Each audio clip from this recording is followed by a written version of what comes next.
Hello' দোস্তো, আজি ৰাতিপুৱা আহি পেলাই মৰ্ণিং লালমোহন ৰেডি কৰিছিলোঁ। অৰ্ডাৰ আছিলে লালমোহনটো প্ৰথম মৰ্ণিং আহি পেলাই বনাই লৈছোঁ। প্ৰথম লাডু কৰি ল'লোঁ আৰু এইফালে ফ্ৰাই কৰি পেলাই ৰসত দি দিয়া হ'ল লালমোহনখিনি। আজি কি মিঠাই বনাওঁ সেই ৰেচিপি আপোনালোকৰ মাজলৈ এৰি দিম। আৰু লালমোহন চাওক কিমান এটা সুন্দৰ হৈছে দেখিছেনে, এটা ফাটি যোৱা নাই, ইমান এটা ধুনীয়া ফিনিচিং হৈছে। চাওক, এটা খালে দুটা খাবলৈ মন যাব, ইমান এটা টেষ্টি হয় লালমোহনটো, জানেনে? চবৰে এটা নিজৰ নিজৰ ফেভৰেট থাকে নহয় জানো।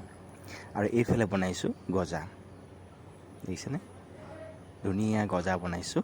আৰু গজা সদায় গৰম গৰম খাবলৈ খুব মজা হয়। গজা হ'ব লাগে, নিমখ চাহ লাল চাহ হ'ব লাগে, খুব এটা টেষ্টি লাগে খাবলৈ, দেখিছেনে?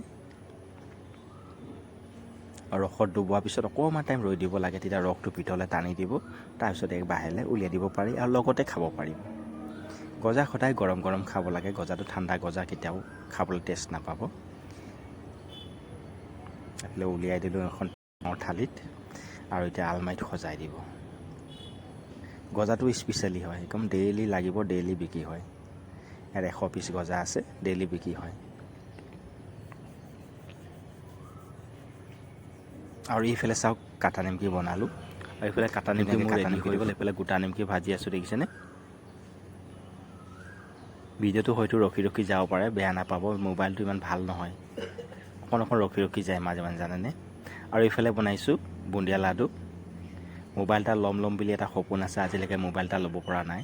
আৰু এইফালে বুন্দিয়া ৰস দিয়া নাই, প্ৰথম ফ্ৰাই কৰি লৈছোঁ। আৰু এইফালে বুন্দিয়া ৰস দিয়া হৈ গৈছে, আৰু এইফালে লাডু ৰস